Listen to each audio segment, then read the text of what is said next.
Início? Tá gravando, pode começar. Bom dia, Maria, bem-vinda. Bom dia! Obrigada, queridos. Bem, bom dia a Bom todos. evento para vocês. Bom dia.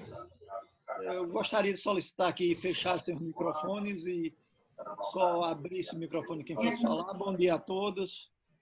Eu sou José Antônio Aleixo da Silva. Atualmente, eu estou respondendo pela presidência da Academia Pernambucana de Ciências. E nesta última semana, nós completamos o número de sócios. Nós agora somos 100. Fechou. Aos novos acadêmicos que estão presentes, sejam muito bem-vindos. É uma honra muito grande a academia ter vocês presentes. E hoje nós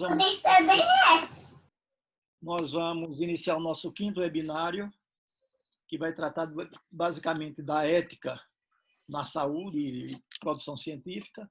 E nós temos 3 palestrantes que eu vou deixar para que nosso coordenador do evento, o professor Zé Luiz, coordene e fale sobre eles. Muito obrigado por vocês, Rafael, Saulo e Molina, muito obrigado por vocês aceitarem participar. E daqui para frente, o nosso acadêmico Zé Luiz conduz o evento. Boa sorte, Zé. Muito obrigado. Bom dia a todos, né? É um prazer, né, rever vocês, né, virtualmente, né, nesse momento, né, de pandemia, né, que assola o mundo, né? Mas, por outro lado, é uma alegria muito grande, né, ter vocês aqui na academia, né? E aí eu parabenizo o Aleixo, né, os veteranos, né? E parabéns àqueles novos, né, confrades, né, que fazem parte dessa academia pernambucana de ciência, né? E realmente, viu, Aleixo, né, não é por estar na sua presença virtual, né, mas você tem dado uma guinada maravilhosa, né, juntando esse grupo de pesquisadores maravilhosos aqui no nosso estado, que está começando a interferir na intervenção de algumas atitudes do governo e, com certeza, a gente vai melhorar a qualidade de vida, né? E o webinar, né, que é esse título, eu acho que tem tido, uma influência muito grande, não só, né, nos pesquisadores, né, mas, né, nos alunos, né? E essa tecnologia nos faz, né? Eu estou vendo agora que o Raul, né, que está lá na França fazendo parte, às vezes a gente fazendo reunião só aqui, bem-vindo, Raul, né? Fazendo parte só em Recife, às vezes tinha dificuldade de juntar tantas pessoas boas, né? Para mim é uma honra muito grande, fiquei muito feliz quando fui convidado para coordenar, né, esse webinar, né? Já coloquei até uma gravata aí, né, para fazer parte aí com o Molina, viu, Molina, né? Tá certo? Né? E vamos, gente, começar, né? Que aí vocês estão interessados em escutar, né, os webinaristas, né? Assim que eu posso dizer agora, né? E essa mesa vai falar sobre ética, pesquisa científica, né, e pandemia, né? Vamos ter 3 pessoas extraordinárias a falar sobre esse tema, né? O primeiro vai ser o professor Aurélio Molina, o segundo, né, vai ser o Saulo Feitosa, né? O terceiro, né, vai ser o Rafael Dária, né? Molina, né? Molina, eu fui pegar o currículo para ler, aí eu disse, não, só vai ser 1 hora, né? Então vai passar o tempo todo, né? Então é um currículo maravilhoso, né? Mas Molina, eu achei fantástico quando entrei no CNPq, você coloca educador, livre pensador, eu achei isso extraordinário, né? Profissional da saúde, né? Bom, formação, né? Formação internacional, né? Hoje participa de vários comitês, né? Professor, né? Já trabalhou na secretaria, uma formação maravilhosa, tanto na gestão quanto na parte científica, né? E olhando muito com o olhar, né, da ética, né, de como você realiza as suas atividades. Então, eu fico muito feliz em coordenar. E eu peço desculpa não ler todo o teu currículo, né? Senão, como eu te falei, eu vou passar a manhã toda, né? Entendeu? Mas você ter estar aqui conosco, eu acho que é uma importância muito grande, né? Eu fico muito feliz, tá certo? Então, Molina, você inicia esse webinar, o 5º webinar, né? E é um tempo entre 20 e 25 minutos, tá certo? Em seguida vem o Saulo e depois vem o Rafael Dária, tá? Então, Molina, você com a palavra e com a sua apresentação. Obrigado, Zé. É maravilhoso ter amigos, né? Pessoas que gostam da gente. Eu realmente ganhei essa semana, já ganhei um título novo, né? Porque Tadeu, que é uma pessoa que eu gosto muito e que também gosta de mim, me deu o título de professor titular, né? E eu não sou professor titular, né? Mas quando os amigos gostam, eles tendem a ver as nossas qualidades e não valorizar os nossos defeitos. Mas quero dizer que é uma honra e prazer estar aqui hoje com todos vocês, pessoas que eu gosto, que eu admiro, que eu respeito.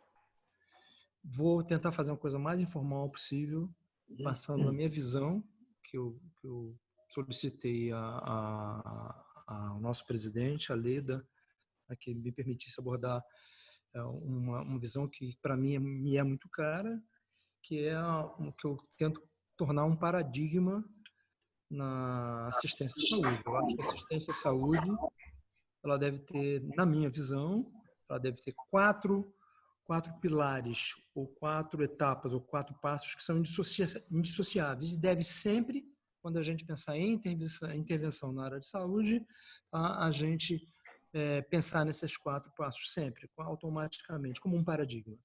E quais são esses 4 passos? Eu acho que nenhuma, olhando para a história da assistência à saúde, a história das intervenções da saúde, de grandes avanços e também de grandes catástrofes.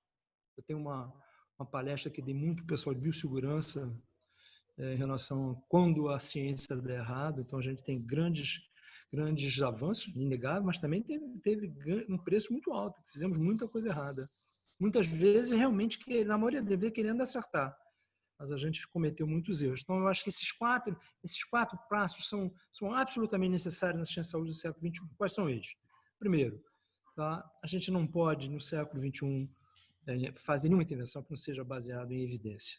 Segundo, depois que a gente demonstrar a evidência, a gente tem que analisar, e aí entra uma interface com a ética, com a bioética. Tá? Já na primeira você entra, porque a beneficência tem que ser comprovada, tem que ser evidência científica, porque a beneficência tem que ser comprovada. Então, já é um pilar também da bioética.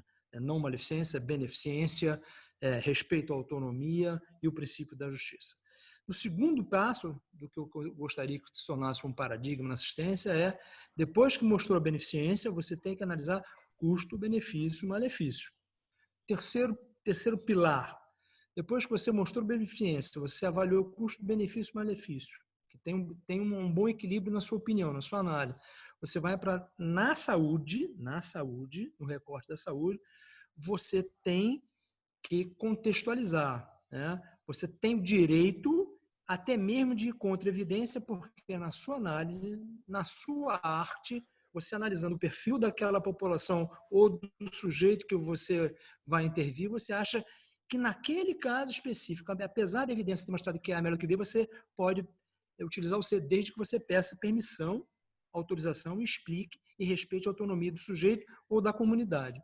E o quarto, que a gente não pode desprezar a relação, a ética do exemplo, não pode subestimar o poder do que o profissional de saúde, do que um pesquisador, do que um cientista, que um líder tem ao usar a palavra. Né? Num caso muito específico, por exemplo, na relação profissional de saúde, paciente, tá? Se você consegue ter um bom rapport, se o paciente ou a comunidade acredita em você, os resultados serão sempre melhores do que o método científico até mesmo mostrou. Muitas vezes, pelo seu rapport, pelo seu impacto, pelo poder da sua relação, muitas vezes o que a evidência mostrou que B é melhor do que A, talvez naquele caso específico, a evidência mostrar que A é melhor que B, você, pelo seu poder, B ficaria até melhor do que A. Mas voltando então ao primeiro passo, evidência científica. Existe, acho que desde a década de 80, final da década de 70, acabou realmente, tornou-se um paradigma, tá? A questão da importância da evidência científica como uma base na assistência. Nós temos vários vamos dizer assim, padrões que utilizados. Você tem o padrão Oxford, que é evidência A, B, C ou D. Você tem o padrão do GRADE, que é muito utilizado pelo Ministério da Saúde, que é muito bom, mas eu acho ele muito sofisticado para a gente conversar sobre evidência. Você tem aquele padrão que é inicialmente da Cochrane, da pirâmide, tá? E também dividia 1, 2, 3, 4, 5. Já chegou até no início ter 6 níveis de evidência. Mas eu gosto do meu, tá? Que é simples para explicar. Tá? Então, para você... Nós sabemos que as verdades científicas são provisórias, tudo é provisório. Né? O Heráclito já dizia, o homem quando entra no rio pela segunda vez, nem o homem é o mesmo, nem o rio é o mesmo. A física quântica nos mostrou que realmente tudo no universo, o tempo todo, está em constante movimento, constante transformação. Assim também as verdades científicas, assim também são as verdades científicas, elas são provisórias. Mas esse sol tá? Para nós pesquisadores, para nós homens da ciência, para nós acadêmicos. Esse sol, que seria essa verdade científica provisória, da gente tentar entender a natureza, tá? Entender, responder até as questões filosóficas utilizando a ciência, a tecnologia, a inovação e o método científico. Quem sou eu, de onde vim, para onde vou, o que é que eu estou fazendo nesse planeta. Enfim, entender essa realidade além dos nossos sentidos, né? Utilizando, como eu disse, a ciência, a tecnologia, a inovação e o método científico, a gente, na saúde, tá? Na saúde, para intervenção, na minha opinião, você só está próximo dessa verdade científica provisória, desse sol que nos iluminaria momentaneamente, quando você tem, e nenhum desses instrumentos de consolidados de evidência científica fala disso. Para mim, tá? Você está próximo dessa verdade científica provisória quando você tem um pool de megatrials. Megatrials são estudos caríssimos de centenas de milhões de dólares que acompanham grandes populações, tá? São estudos randomizados, controlados, muitas vezes, e deveria ser quase todas as vezes, sempre de duplo cego, tá? Em que você acompanha multicentricamente populações de 10, 15, 20 mil pessoas com 10, 15, 20 anos. E, infelizmente, como eles são caríssimos, você tem muito pouco na literatura. Tá? O que a gente faz na ciência de saúde, baseado num pool de megatrials, que para mim seria o mais próximo da verdade científica, tá? Você não tem nem 0,01% de tudo que a gente faz. Então, você não tem um pool de megatrial, pelo menos você tenha um megatrial. Pelo menos um. E aí a gente vai ver quando um vai cair para 0,1% da assistência, que a gente tem e utiliza, achando que é verdade científica. Abaixo disso, você deveria ter, então, você não tem nenhum pool de megatrial, nenhum megatrial, pelo menos você tenha um pool de meta-análise, não apenas uma meta-análise, não apenas uma revisão sistemática, como todos os instrumentos, tanto o Grade, quanto o Oxford, tá? Quanto o Cochrane, tá? Já valoriza se você tiver uma meta-análise. Eu acho que uma meta-análise ou uma revisão sistemática não faz verdade científica provisória. Não é o Sol. Ela se aproxima, tá? Está o mais próximo possível do Sol, porque nós somos seres humanos. Nós somos vulneráveis. Nós não somos neutros. Então, quando você faz uma revisão sistemática, você faz uma meta-análise, mesmo que você use uma série de padrões para incluir e excluir, sempre há uma mediando o webinário da Academia de Ciências. Eu acho que uma meta-análise seria pouco. Mas eu estou pilotando o Zoom. É o mínimo, na minha opinião, é o mínimo para você estar com confiança que você está perto do nosso Sol, da verdade científica provisória. Se você não tem uma meta-análise, então você tem um pool de randomized control trials, estudos randomizados controlados, tá? Duplo cego. Aí eu diria que aí você está bem, está tranquilo. Se não tiver um pool de randomized control trial, pelo menos um de qualidade, feito por gente que aparentemente não tenha conflito de interesses, aparentemente seja um grupo respeitado. Pelo menos um. Pelo menos um. Aí eu posso dizer assim, você tem uma chance de estar no topo da montanha conseguindo ver o Sol. Abaixo disso, tá? Mesmo que seja um estudo de qualidade, você começa a estar no meio da montanha, vendo o platô onde você veria o Sol. Tá? Ou pior que isso, mais abaixo, tá? com os estudos só observacionais que não são nem controlados, então você estaria no meio da montanha, sem conseguir ver o platô, sem conseguir olhar o Sol, mas sabendo que tem que subir. Tá? E se você só tiver observações pessoais que no passado foram fortíssimas, mas também foram responsáveis por grande tragédia da medicina, eu poderia passar a manhã inteira citando exemplos de pessoas que tinham um pool de observações pessoais, de uma série de estudos de casos, tá? Que implementaram, pela sua respeitabilidade, implementaram condutas que foram tragédias na assistência à saúde. Então, hoje, uma opinião pessoal, tá? Que é importante, você está na base da montanha, você já está vendo que tem um caminho, mas você está na base da montanha. Tá? Você utilizar a observação pessoal dizendo que é uma evidência científica, é uma evidência de uma verdade científica provisória, é inaceitável no século XXI. Você pode ter, acima dessa observação pessoal, você pode ter coisas que são indícios mais fortes ou indícios mais fracos, mas não são evidências científicas, não estão nem de longe perto do Sol. Precisa fazer uma longa caminhada de subida. Mas vamos dizer que, então, conseguimos ter a exceção da exceção, um pool de meta-análises ou um pool de megatrial. A partir daí, uma coisa funciona, tem beneficência, você tem que passar para a segunda etapa. Você tem que analisar custo-benefício, malefício, porque ela pode ter beneficência, mas também vir acompanhada de maleficência. E aí você não pode utilizar, porque ela, apesar de ter uma beneficência, ela faz tanto mal também que não é o ideal. Você fazer uma beneficência com acompanhado de maleficência. Quando, para nós, profissionais de saúde, a máxima hipocrática ainda vale. Primo non nocere. Primeiro, não fazer o mal. Primeiro, não ser iatrogênico. Essa é uma das grandes máximas que todos os profissionais de saúde têm que ter somente no seu coração. Se não tem, sua formação foi equivocada. Porque deveria ter. Essa é a máxima que deveria ter. Então, você analisa custo, benefício, malefício. Não tem malefício, tem beneficência, mas não tem malefício também. Boa. Vamos para o custo. Ela é caríssima. Ela é caríssima. Se você implementar aquela intervenção, você quebra o sistema. Você salva 10 pessoas e mata 1 milhão pela desassistência. Então, você, infelizmente, é uma verdade, não tem maleficência, mas você hoje não pode implementar. Eu sou de uma época que aprendi com meus mestres que eu não podia pensar nisso. Eu tinha que pensar apenas no meu paciente, se tivesse que gastar o dinheiro de todo mundo, então eu gastaria no meu paciente. Hoje não é mais assim. A visão ética e bioética da assistência à saúde não permite essa visão. Você tem que pensar no bem coletivo, no bem comum, tá? Numa intervenção que tenha uma maior beneficência, não só para aquele grupo, mas para toda a população. Mas passou nesse teste, então passou no primeiro pilar, tem beneficência, tem evidência científica, tem um bom custo-benefício-malefício, aí você vai para o terceiro pilar, que é você pode individualizar os casos. Você pode individualizar as intervenções e você pode até mesmo ir contra a evidência científica. Eu acho que a ética científica, tá, permite essa opção. Desde que você realmente tenha encontrado indícios. Você está no meio da montanha, tá? Ou você já está quase no final da montanha, quase vendo o sol, tá? Você tem uma racionalidade, tá, que prove ou sustente a sua hipótese. Você poderia individualizar e ir até mesmo contra a evidência científica. Mas, novamente, a ética e a bioética lhe impõem que você tem que pedir autorização ou da pessoa ou da comunidade.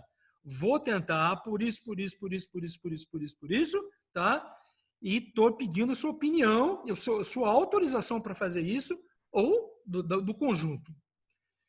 E o quarto pilar é ter a clareza que a ética do exemplo, o poder da sua relação, o poder da confiabilidade que você pode ter, interfere na beneficência daquela intervenção. E o contrário também, que foi o que você passou, na minha opinião, e foi um dos grandes erros desse processo da epidemia, que temos milhares de inocentes mortos, não precisava ter essa mortalidade que a gente tem, porque a gente teve o exemplo contrário, tá, de não fazer a intervenção, não funciona. Nós tivemos um mau exemplo. E aí, o poder placebo, tá, que é verdadeiro e não pode ser desprezado, ele é ético todo profissional, todo gestor, todo líder passar confiança para o seu paciente ou para a sua população, porque isso ajuda, cientificamente comprovado, ajuda no resultado final, ajuda da beneficência. Portanto, nós não temos direito de desvalorizar o efeito placebo, de desvalorizar o efeito da ética do exemplo. Não podemos, é inaceitável eticamente. Então, terminando, eu acho que eu já passei meu tempo. Para mim, esses 4 pilares devem se tornar o paradigma da assistência e intervenção em saúde. Tem que ser verdade científica provisória, o melhor que você puder. Tem que analisar custo-benefício. Tem que, se você for contra a evidência, tem que ter uma racionalidade, tem que ter uma base, tem que ter pelo menos uma sugestão de evidência, né? E depois você tem que lembrar que a confiança no que você diz, a ética do exemplo, ela é muito importante. Eu acho que esses 4, tá, eles devem estar juntos o tempo todo. Atualmente eu estou coordenando o curso de medicina e quando foram me convidar para ser o coordenador, disse, olha, eu não tenho tempo para fazer muita coisa. A única coisa que eu gostaria, tá, e vou tentar fazer, é tornar que essa racionalidade, isso que eu acabei de falar aqui com vocês, seja uma marca registrada dos docentes e dos docentes da FCM. Se eu conseguir isso, tá? Minha missão como coordenador está completa. O resto, eu vou tentar fazer uma melhor. Tá? E tenho lutado para que isso torne um paradigma. Mas não pode ser só da FCM. Tá? Eu acho que, na minha opinião, esse tem que ser um paradigma hoje mundial. Tá? Esses 4 pilares têm que estar andando junto sempre, sempre. Fora disso, tá? Você não está sendo nem um bom cientista, nem um bom pesquisador, nem um bom profissional de saúde, nem um bom gestor, nem um bom cidadão, nem um homem ou uma mulher digna de pertencer à humanidade. Zé, suas ordens foram cumpridas. Muito obrigado.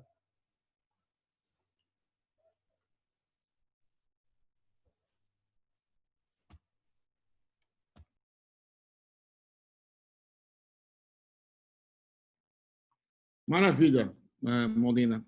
Fantástico, né? Você mostrou alguns aspectos muito curiosos, né, na formação do novo profissional, do profissional das últimas décadas, né, que aparentemente talvez a consequência disso tudo que você está mostrando é a falta de interdisciplinaridade, né? As pessoas parecem que se afastaram, né, umas das outras, né? Cada um faz as coisas por si e aí leva a algumas dificuldades éticas muito sérias, né, que vem culminando em problemas sanitários, né, entendeu? Como a pandemia parece que trouxe isso à luz de uma forma muito forte, né, para a gente, né? Mas, gente, um breve comentário, né? Vamos passar para o segundo apresentador. Excelente, Molina, muito bom, né? Para o segundo apresentador, Saulo, né? E Saulo Ferreira, especialista em bioética, né? Mestre em ciência da saúde e doutor em bioética pela Universidade de Brasília, né? Presidente da Sociedade Brasileira de Bioética Regional de Pernambuco e membro titular da Comissão Nacional de Política Indigenista do Ministério da Justiça, né, que foi no período 2007-2016, né, membro titular da Comissão Brasileira de Justiça e Paz, da Conferência Nacional dos Bispos do Brasil. Saulo, para a gente é uma honra muito grande tê-lo aqui conosco, né? Na verdade, a gente já participou, né, alguns anos atrás, né, eu lembro, né, lá na academia, desculpa, né, no Hospital Português, né, no encontro regional, foi muito legal. Gostei muito da sua participação, né? E aqui estamos mais uma vez, né? Saulo, você com a palavra nessa segunda rodada.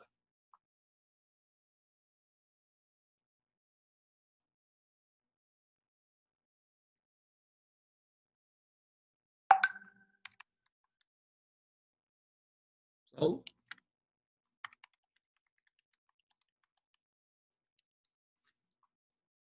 Alô, Saulo?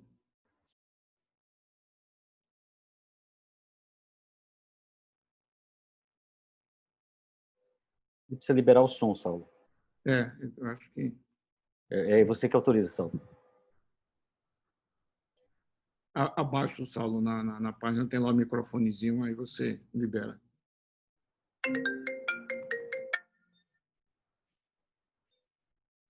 Alô, Saulo?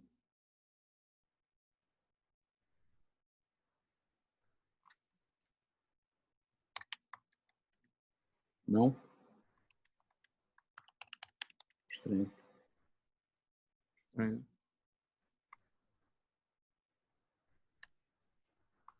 Tenta agora, Saulo.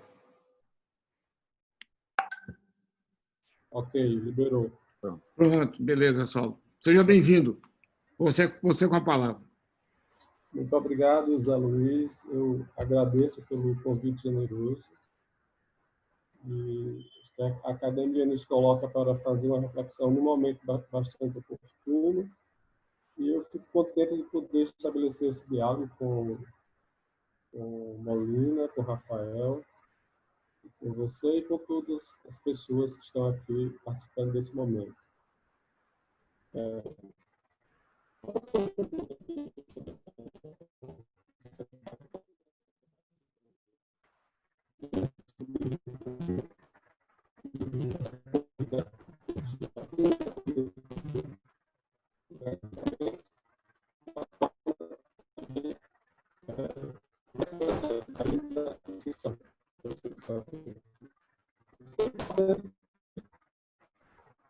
Saulo.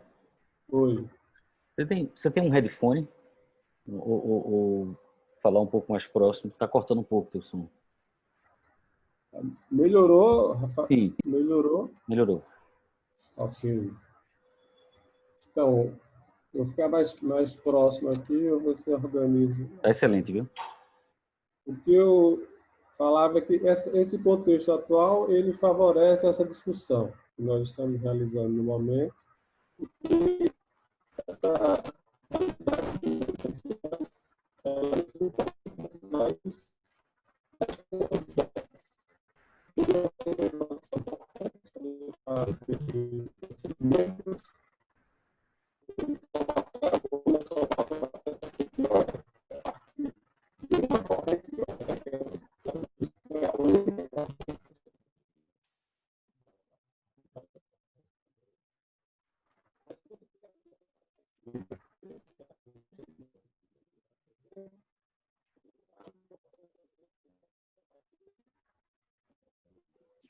que é determinante para todo pesquisador e todo procedimento de pesquisa, que é a dignidade humana, o respeito pela dignidade humana. E esse princípio ele traz o decorrente dele a um novo princípio, que é justamente a primazia do ser humano sobre a ciência e sobre a sociedade. Então, essa fala de Molina nos lembra isso, e é diante disso que a gente, como bioeticista, tem acompanhado com bastante apreensão os vários movimentos na perspectiva de promover uma flexibilização ética para possibilitar pesquisas. Então, nós estamos diante de um contexto internacional onde alguns bioeticistas, eles, inclusive, começam a admitir essa possibilidade. A possibilidade de você produzir um rebaixamento nos princípios éticos, como se isso fosse possível, sob o argumento de que a pesquisa precisa avançar. E aí nós temos vivido um tensionamento, principalmente na bioética norte-americana, a bioética estadunidense. Um dos pontos de principal tensionamento é justamente o Departamento de Bioética do Instituto Nacional de Saúde dos Estados Unidos. Alguns bioeticistas têm defendido isso, e eles vêm, ao longo dos anos, pressionando mudanças, principalmente na Declaração de Helsinki, que é um instrumento que todos nós sabemos muito relevante para a pesquisa no mundo, e que desde 1964 vem sendo uma referência importante, né? Mesmo aqueles países onde não há uma legislação específica, eles têm como base, como referência, essa declaração. Além desses pesquisadores naquele departamento, a gente também, alguns anos atrás, acompanhou um debate que foi decorrente do posicionamento de uma bioeticista estadunidense, a Ruth Markham, onde ela chegou a afirmar que dignidade seria um conceito inútil. Como gerou muita polêmica, ela depois chegou a dizer que foi mal interpretada, mas, na verdade, ela afirmou que o conceito, por ser um conceito complexo, acho que deveria ser essa a perspectiva por ela abordada, por ser um conceito complexo, ele acabava sendo de difícil tradução para a definição de instrumentos normativos da pesquisa. Talvez ela quisesse dizer isso, mas, na verdade, ela acabou afirmando que se trataria de um conceito inútil, e que, para nós, que temos como referência a Declaração Universal dos Direitos Humanos, que pautou o princípio da dignidade como algo diferente. Porque antes da declaração, a dignidade não era colocada, a dignidade humana não era colocada com essa mesma compreensão que nós temos hoje. Porque a gente se reportando até a Grécia Antiga, já que Molina sinalizou para lá, na Grécia Antiga já existia esse conceito de dignidade, mas para alguns, os considerados detentores de poder e de prestígio eram também considerados pessoas dignas.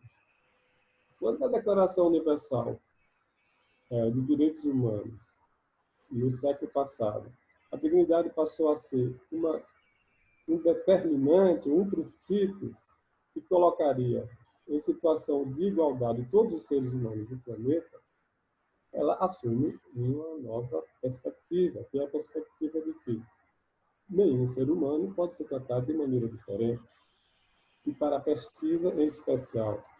Então, em se tratando de proteção dos participantes da pesquisa, a gente tem a dignidade humana como um princípio inviolável. E esse princípio inviolável, ele tem que ser entendido e não só recepcionado nos instrumentos normativos das pesquisas, como tem que ser reafirmado no tudo. E o que a gente tem percebido, a partir dessa tensão na seara bioética que eu me referi, é que ela vem repercutindo e possibilitando também algumas flexibilizações em vários países, inclusive aqui no Brasil, o que nos preocupa de modo especial. E por que eu digo isso? Porque aquela discussão toda que aconteceu em torno da declaração de Recife, foi a declaração. Já houve 10 alterações, se não me engano, e uma alteração importante ocorreu em 2013, durante uma assembleia da Associação Médica Mundial, que ocorreu no Brasil, na cidade de Fortaleza. E ali houve a inclusão dos artigos 32 e 33, e esses artigos passaram a admitir um duplo padrão moral. Isso significa que há pesquisas que podem ser realizadas em países pobres, mas não podem ser realizadas em países ricos. E isso foi motivo de muito debate. Como também se passou a admitir a possibilidade do uso de placebo, que no Brasil é proibido o uso de placebo. Com placebo no Brasil, se você não tem já uma eficácia comprovada em determinada droga que atua em determinada doença. E nessa mudança que ocorreu na declaração, há possibilidade, sim, do uso de placebo. Tanto que o Brasil se retirou, deixou de ser signatário dessa declaração. Mas nós tivemos, então, essa mudança em 2013, o Brasil deixou de reconhecer a declaração, e em 2015, começou a tramitar.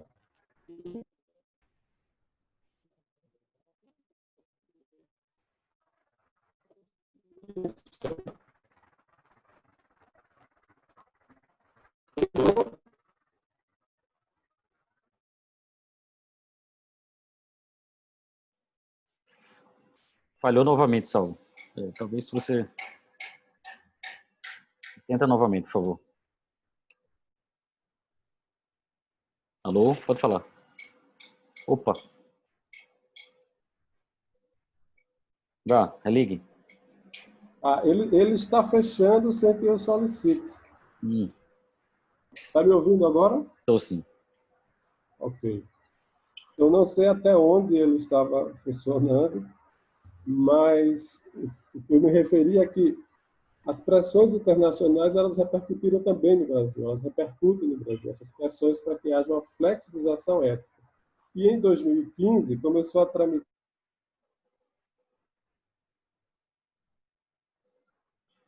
e tentou também, está tentando criar um sistema nacional que vai promover o controle das pesquisas clínicas aqui no Brasil e com a perspectiva de permitir o uso de placebo e também de limitar o acesso do participante de pesquisa à medicação que ele contribuiu, né, como participante para a sua testagem.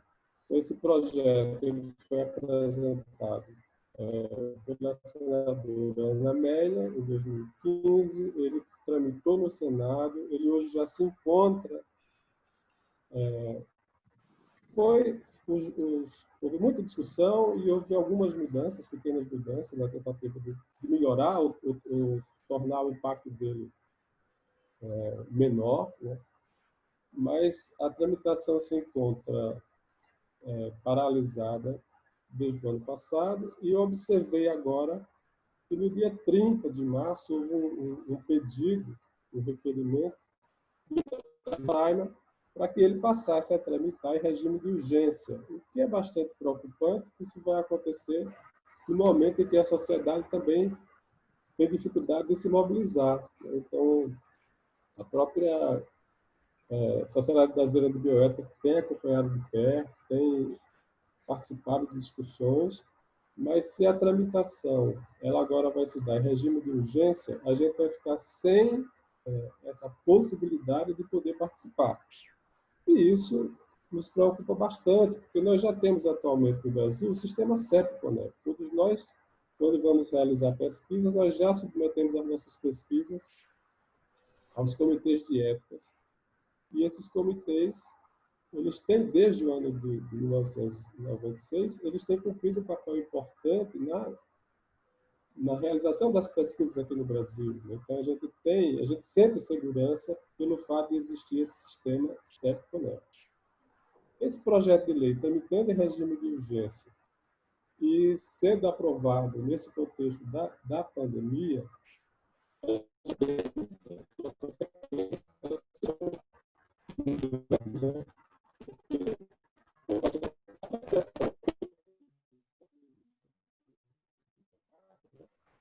Saulo, baixa novamente. Melhorou? Sim, melhorou. Melhorou? Ele está ligando automaticamente. Está desligando quando quer. Então, já está procurando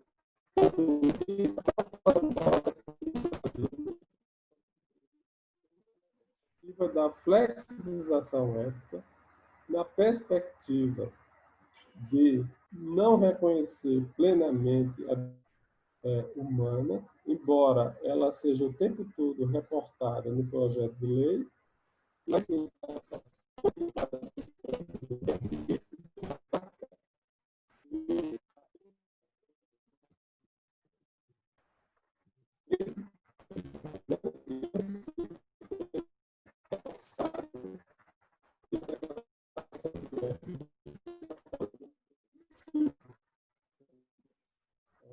outro instrumento importante que a gente tem, e eu entendo que esse instrumento da Declaração Universal de Bioética e Direitos Humanos, ele deve ser considerado por todo pesquisador e toda pesquisadora. E todos os países que vão regulamentar suas pesquisas, eles devem ter esse instrumento como referência. Então, eu espero que a gente consiga, apesar de...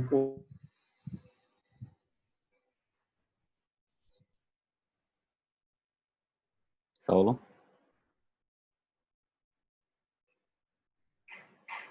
Conexão.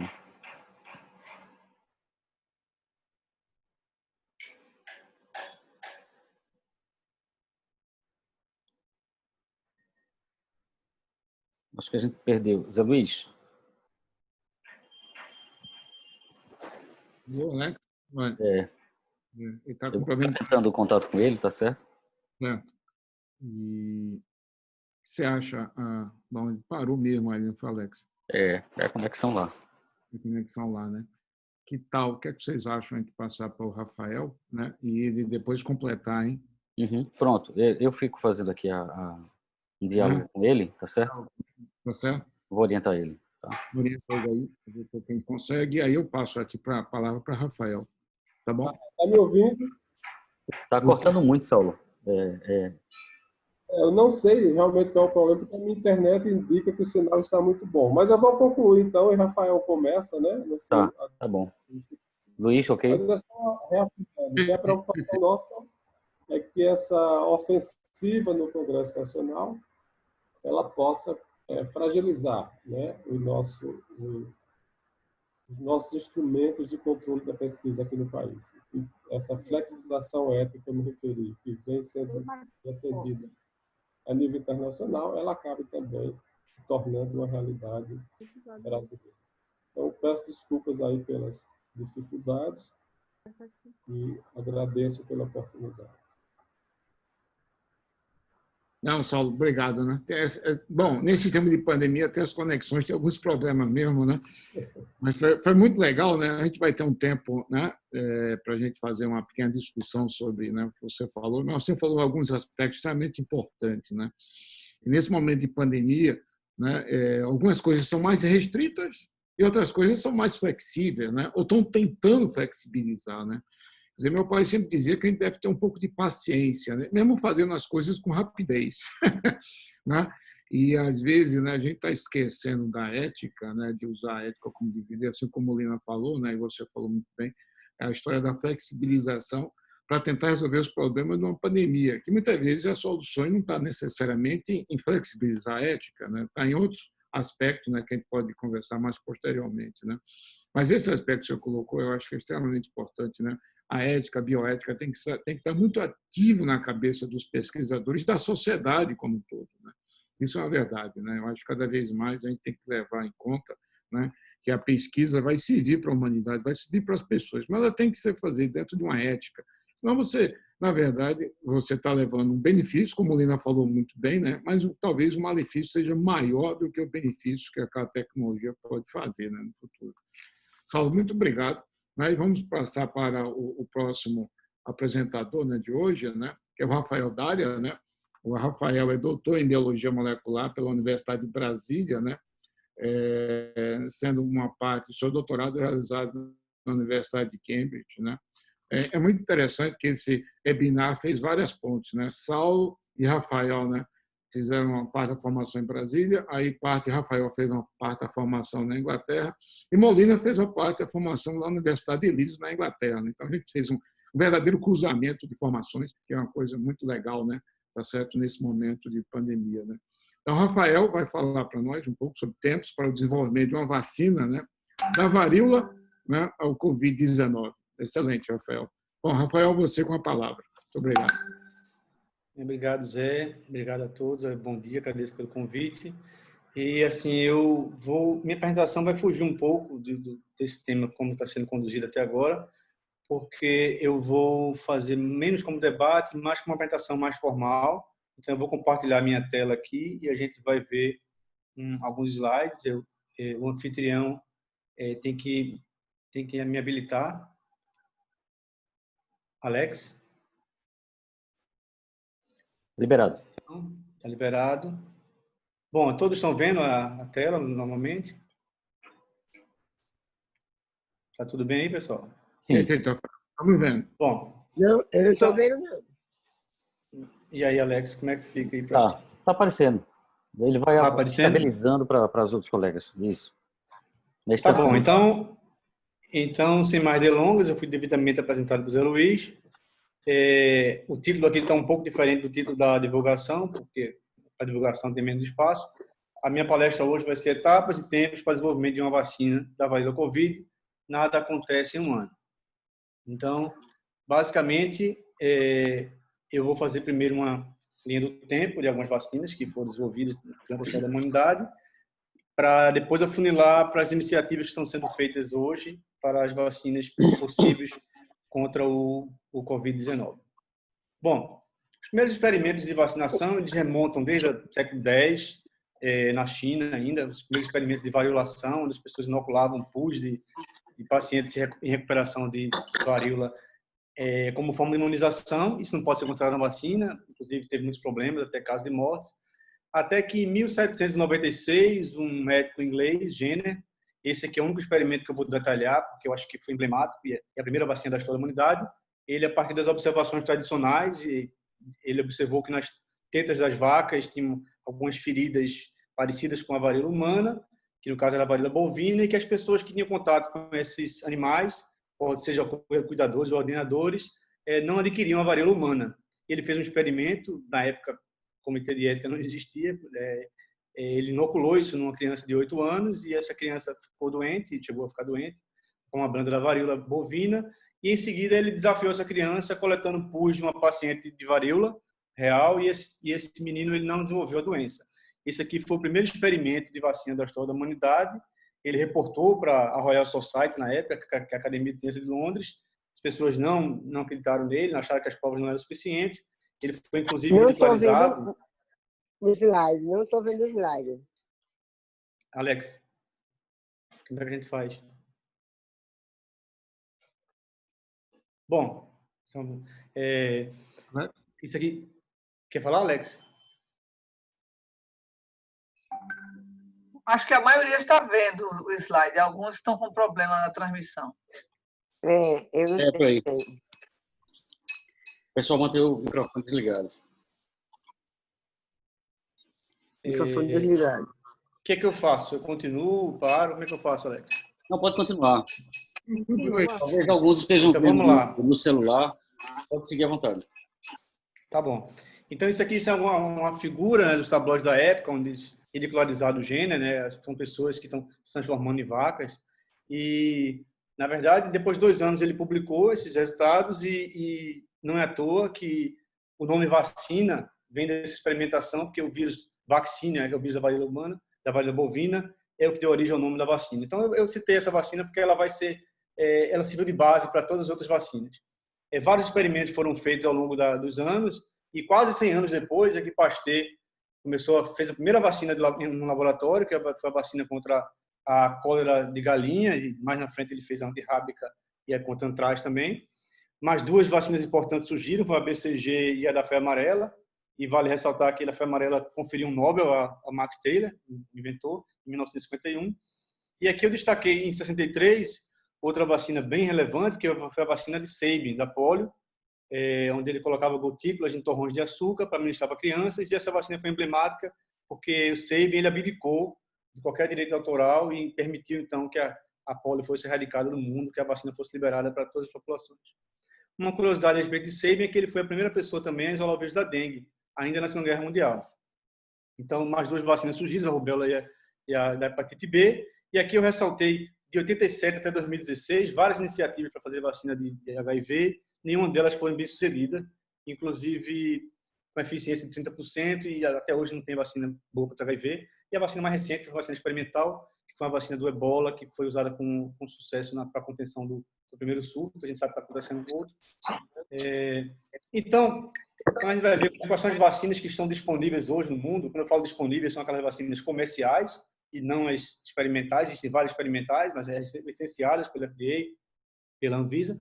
São contra 25 doenças, é muito pouco para a quantidade de doenças que nós temos hoje, né? E essas aqui são as doenças que vocês podem ver aqui no slide. E essas doenças em verde, todas elas são as vacinas que estão disponíveis no nosso programa de saúde do SUS, no Programa Nacional de Imunização. Então, que é um programa fantástico, assim, é um exemplo no mundo todo. Nesse programa a gente tem 30 milhões de doses anuais, mais de 43 imunobiológicos, dos quais 26 são vacinas e 7 são produzidas pela Fiocruz e outras pelo Instituto Butantan. Então, se aquelas vacinas eram disponíveis, então indisponíveis quais são? Todas as outras, né? Então, tem muito menos vacina do que doença.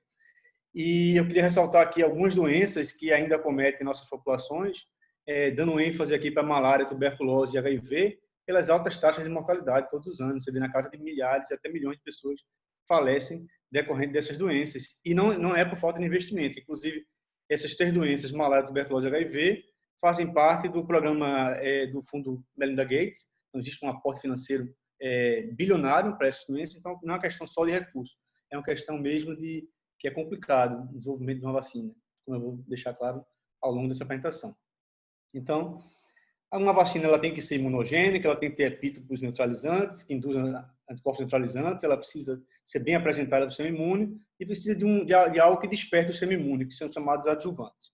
Então, aqui é uma situação onde uma pessoa contrai um determinado patógeno sem ser vacinada. Então, você vê aqui que tem uma taxa de infecção alta, essa área embaixo da curva seria a infecção do patógeno, e só então o sistema imune começa a produzir a resposta de anticorpos e de célula T para tentar debelar esse organismo. Numa situação de vacinação, olha só como a coisa muda.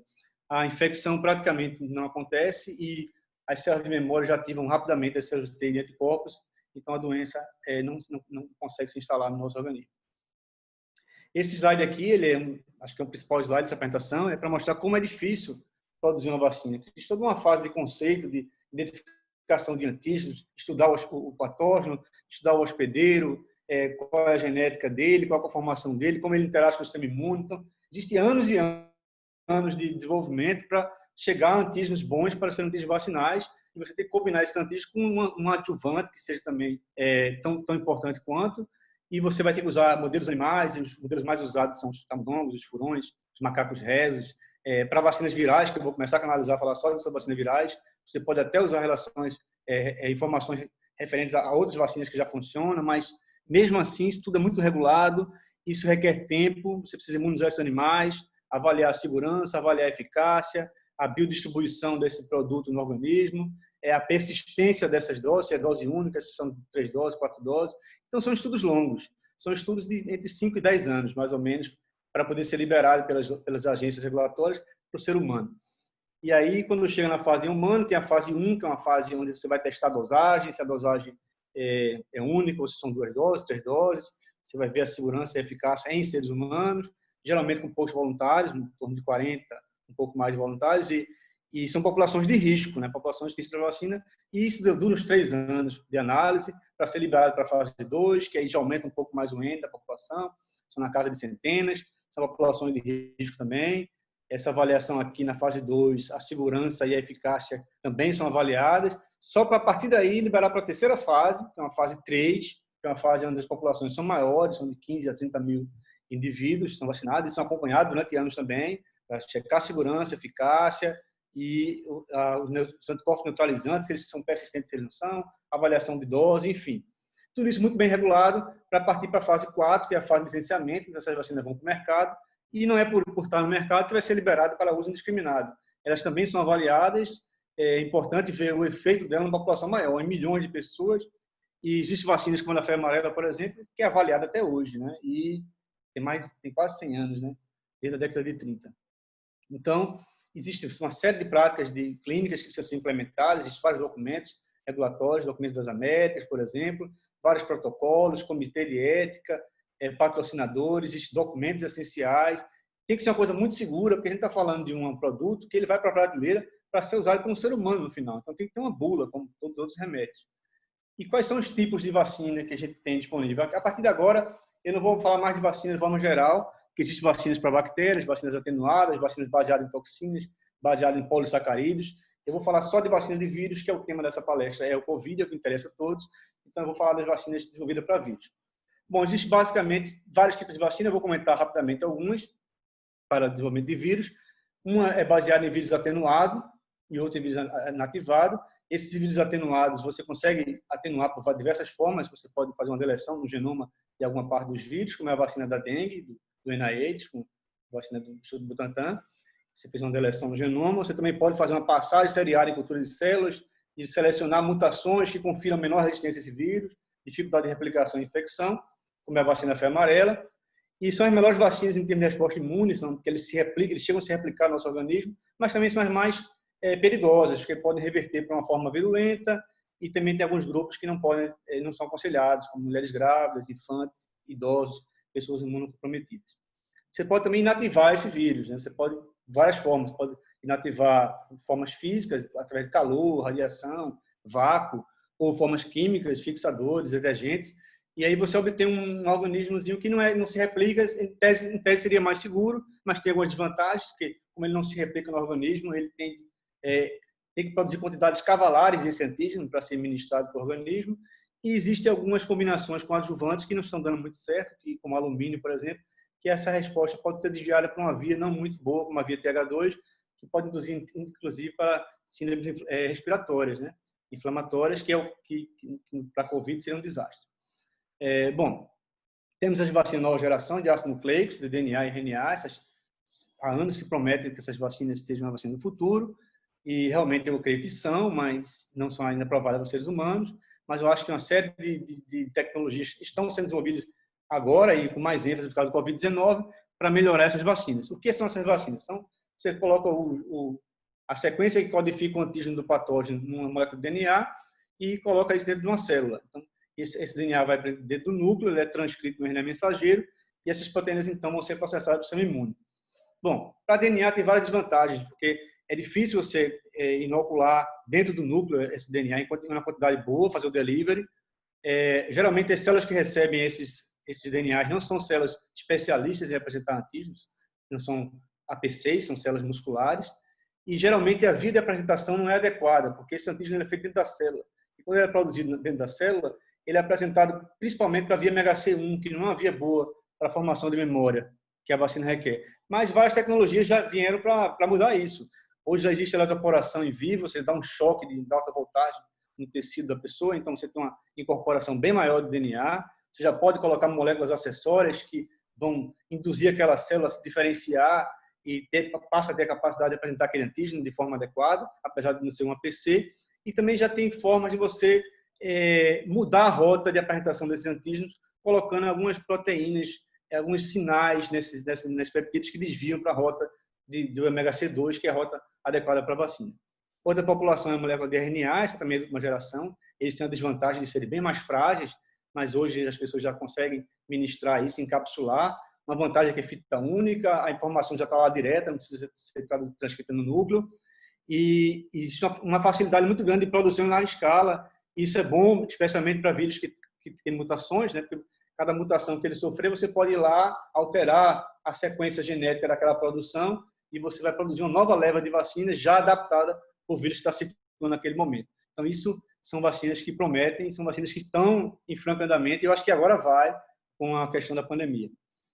Existe vacina também de vetores virais, que você pode pegar uma vacina que já existe, por exemplo, uma da febre amarela, uma vacina de vírus atenuado, e você pode transferir para aquela vacina sequências no caso para COVID-2, a sequência da spike de COVID-2, por exemplo. Isso aqui é um exemplo de vírus de sarampo. Isso também já foi feito para febre amarela, por exemplo. A vacina da Sanofi Pasteur é uma vacina baseada no vírus da vacina da febre amarela, onde ele transferiu as proteínas do envelope de dengue para essa vacina e chegou até a ser liberada para o mercado. E a vacina que é a sensação hoje é a vacina baseada em adenovírus, né, que são vírus que não se replicam no nosso organismo nem causam doença, que é a famosa vacina de Oxford, que tem uma vantagem de ser bem mais estudada, tem vários resultados preliminares para outras doenças, como eu vou citar mais na frente, mas também tem problemas. Todas elas têm vantagem e desvantagem. As vacinas mais usadas, mais envolvidas para a Covid, são baseadas em proteínas, pela própria facilidade de produção no laboratório, né? Não é preciso uma estrutura de virologia no laboratório.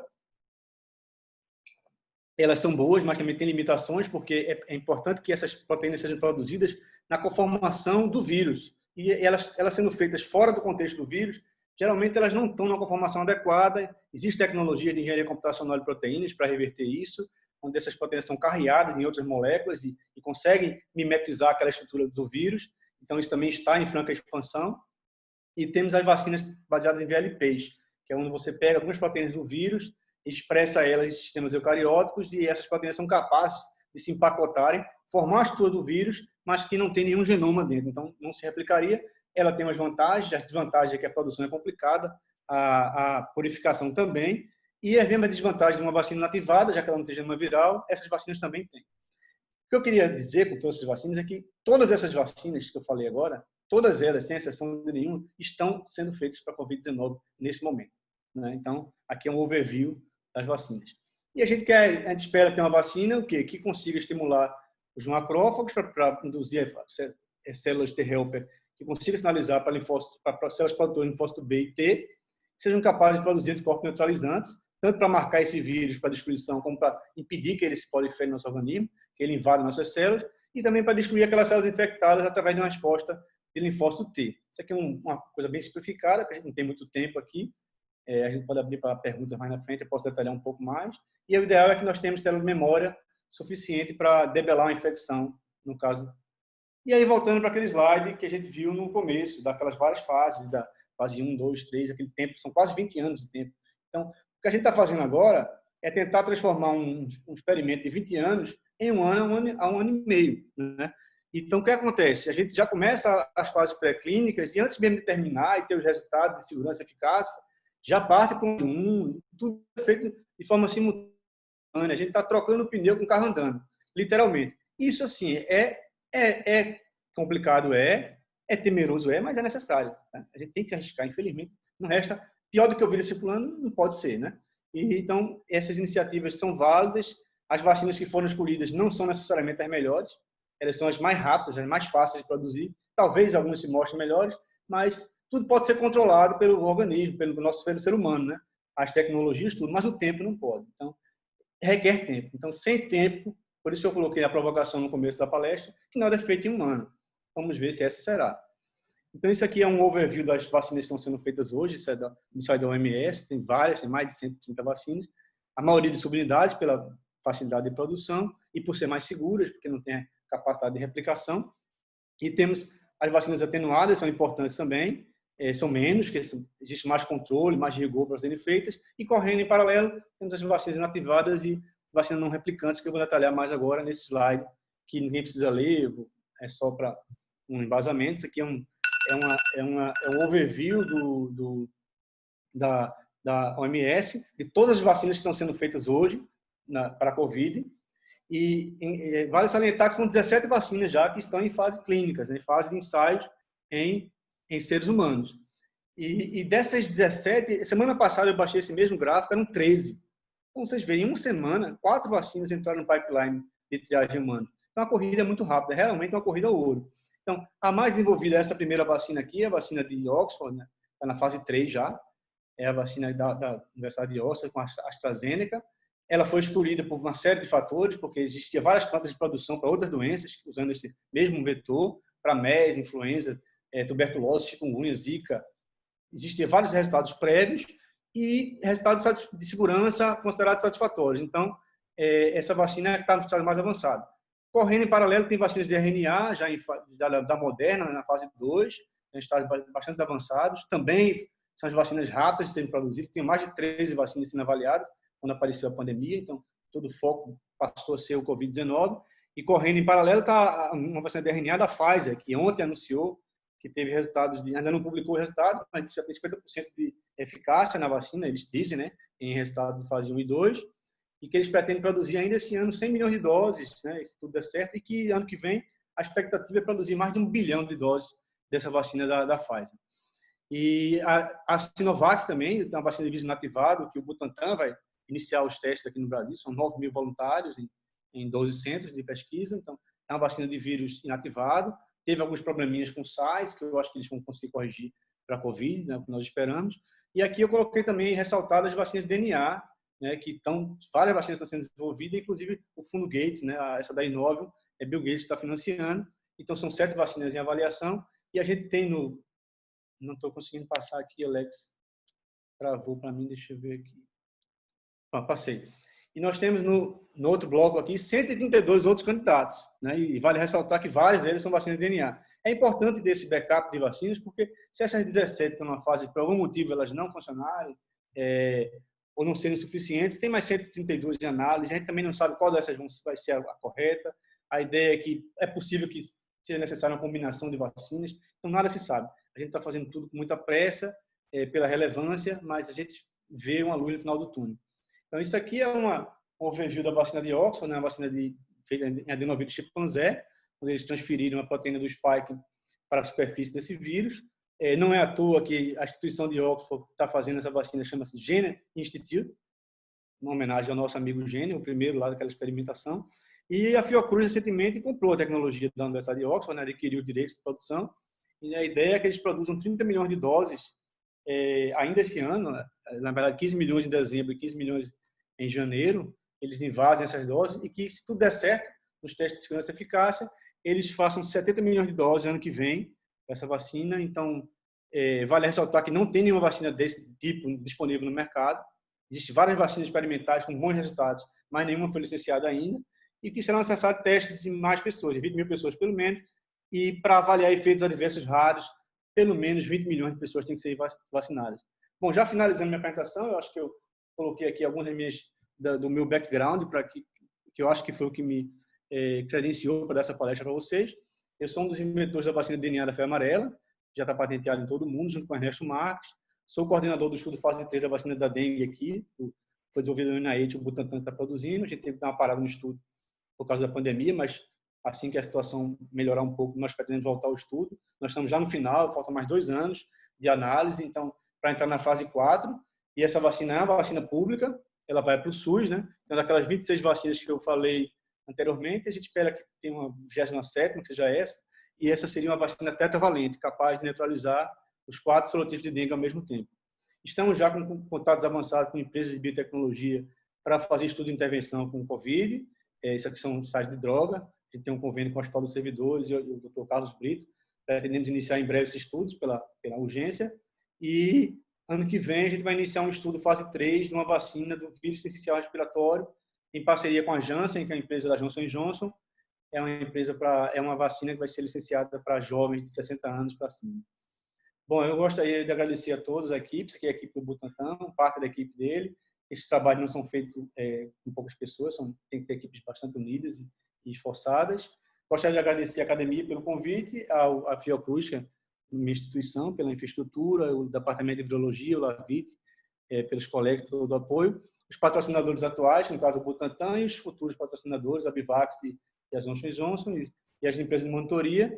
Aqui eu faço um agradecimento especial para a doutora Lida e o doutor André Furtado, também são acadêmicos, muitos não sabem, mas eles foram meu orientador de iniciação científica.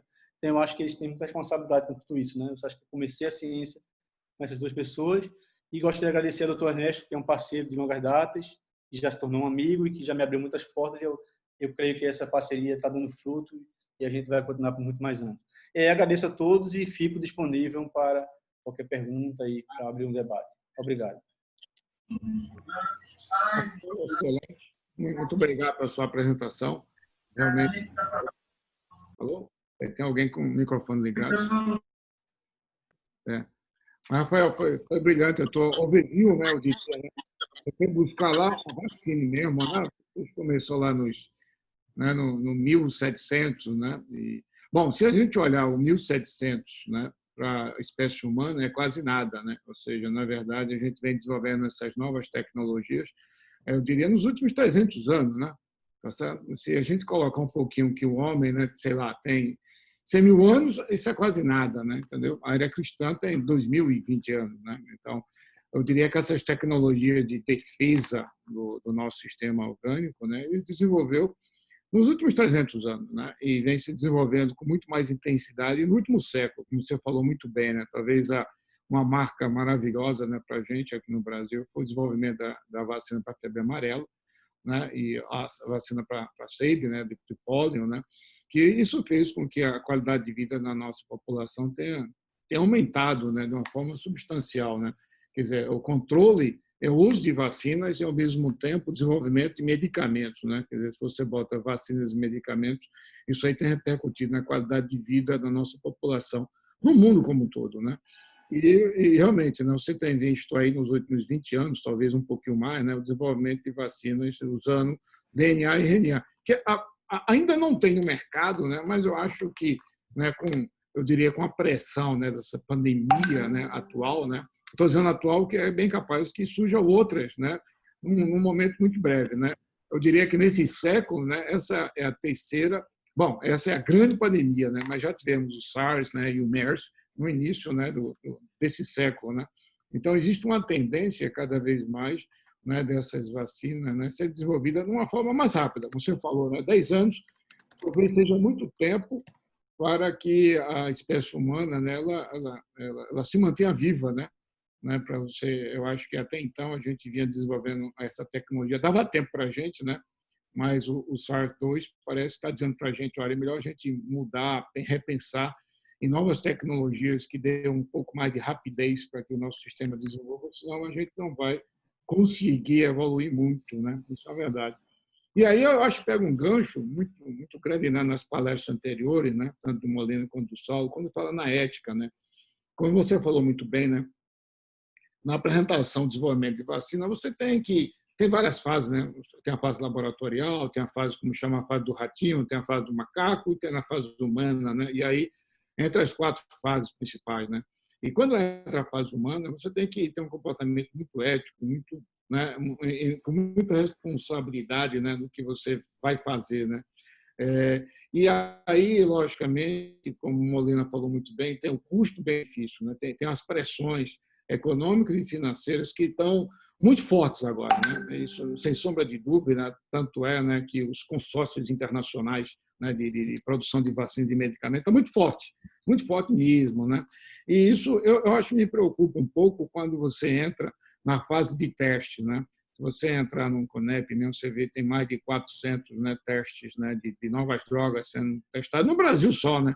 No mundo, é uma quantidade enorme de novas, não digo novas drogas, eu diria drogas que já estão no mercado, que estão sendo testadas, né, de forma, algumas talvez não de uma forma tão correta, né, e não com muito cuidado, mas a pressão econômica, né, e a pressão sanitária está realmente muito forte nisso. Eu talvez fizesse uma pergunta para vocês três, né, qual a visão de vocês, né, nesse sentido de pressão, a pressão financeira e a pressão sanitária, né, frente a alguns desses testes, eu não diria nem algumas, né, a grande parte dos testes estão sendo financiados por empresas, que algumas delas têm uma certa tendenciosidade de colocar o seu produto mais rapidamente no mercado, né? E aí o que é que acontece, né? Às vezes, à luz da bioética, à luz da própria ciência, já tiveram vários trabalhos que, inclusive, foram retirados, né, de alguns sites de publicação e revistas, né? Eu falo aqui do The Lancet, né? o mais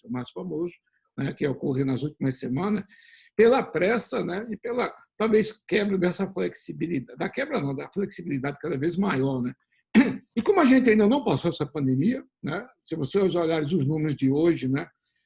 Os Estados Unidos e o Brasil, né, estão concorrendo para ver quem é que tem mais casos, né, que é uma coisa absurda, né? Os Estados Unidos ontem foi 51 mil casos, mas o Brasil já fez 54 mil casos.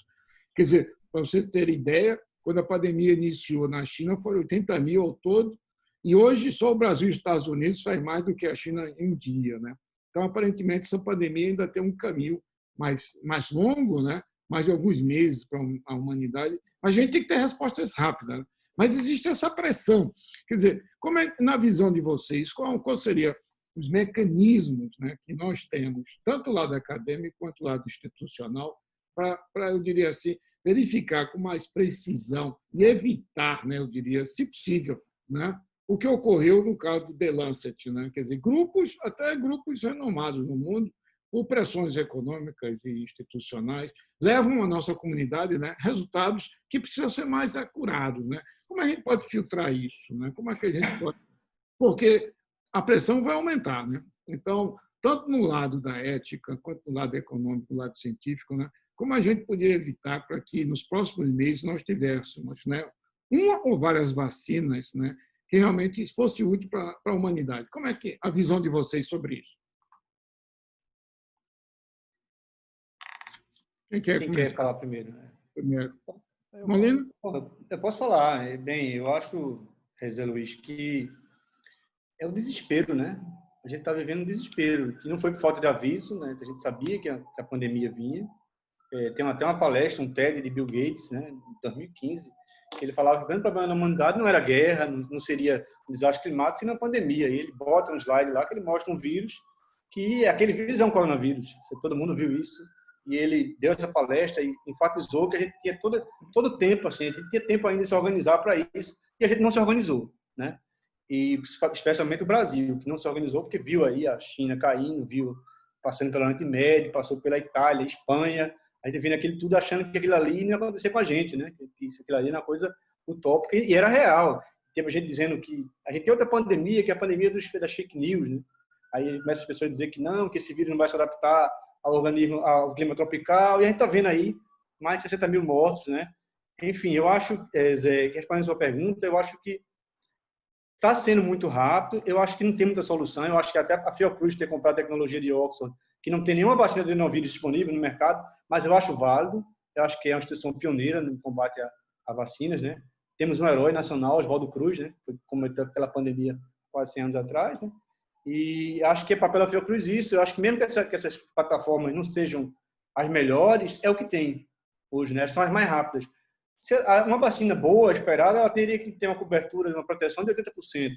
Mas digamos que uma vacina dessa, como a da Pfizer, que ele falou que tinha 50% de proteção, é melhor do que nada. Você pode ir reduzindo a transmissão do vírus com vacinas que não sejam as melhores. Eu acho assim que arriscar é válido. Poderia ser com menos risco, se a gente tomasse atitudes lá no passado, né? Quando falaram da pandemia X, eles falavam pandemia X, só não sabiam que vírus era aquele, né? E mais importante do que isso é que isso tem que ser tomado como lição, porque só de coronavírus tem mais de 1.700, né? Circulando em animais, né? A gente está vendo o quê? A gente tem 4 coronavírus endêmicos circulando, que não causam grandes problemas, por isso ninguém fala deles. E a gente teve o SARS em 2002, 2003, que explodiu, né? Que ele conseguiu conter. O MERS em 2012, todos eles com letalidade muito maior do que o coronavírus, mas com transmissão mais baixa. E aí surge uma variação do que é chamado de COV-2, porque ele tem 79% de identidade com o SARS. Surge uma variação do SARS, que é o SARS-CoV-2, que a letalidade é mais baixa, mas a transmissão é uma coisa cruel e incontrolável praticamente, né? Surgiu ele agora e a gente está com esse negócio. Mas tem mais 1.700 aí, que pode em qualquer momento pular de uma hora para outra, do organismo humano se adaptar, sofrer uma mutação e conseguir invadir a célula humana, como foi o caso do COVID-2, que consegue invadir através do receptor conversor da enzima da angiotensina, né? Então, a gente tem que estar preparado hoje, Zé Luiz, não só para essa pandemia do SARS, como estabelecer plataformas que a gente possa rapidamente fazer o switch para outro vírus que venha a surgir. Porque senão vai vir tudo de novo. Vai ser, e agora? Vamos fazer o quê? A gente tem que desenvolver agora para o hoje e para o infinito, para o além, né? A gente tem que estar de olho no futuro. Então, essa iniciativa da Fiocruz de comprar essa tecnologia, eu acho relevante, porque mesmo que essa vacina não seja melhor e nem seja que vai ficar no final, a tecnologia que vai ser implementada no Parque Tecnológico de Biomanguinhos vai ser boa para a instituição e para estabelecer outras vacinas. E outra coisa que eu acredito é que nenhuma dessas vacinas é suficiente. Tem que ter mais vacinas, ou seja, mais de uma. A gente está falando da população de 7 bilhões de pessoas. Como é que você vai vacinar 7 bilhões de pessoas? Qual é a empresa vai produzir isso? Então, a gente tem que fazer igual a SEIB lá no passado, e ninguém patentear, deixar essa coisa aberta, e todos os mundos produzindo. Se possível, talvez seja necessário combinar vacinas para chegar na eficácia, uma formulação bivalente, trivalente, pentavalente, quem sabe? Ninguém sabe. Eu acho que tem que ter uma união da raça humana como um todo para combater essa pandemia agora e já olhar para a possibilidade, porque a próxima pandemia pode vir daqui a 100 anos, 200 anos, pode vir amanhã. Né? Tem agora esse H1N1 aí pouco, que o pessoal ficou na China, que está todo mundo desesperado, que já viu que ele tem potencial pandêmico, né? E as pessoas estão enlouquecidas tentando controlar, mas nada impede que seja mais um vírus circulando diante de todos eles. Então, eu acho que, na minha opinião, eu acho que a pressa é importante, o desespero é a lei e que a gente aprenda com essa pandemia.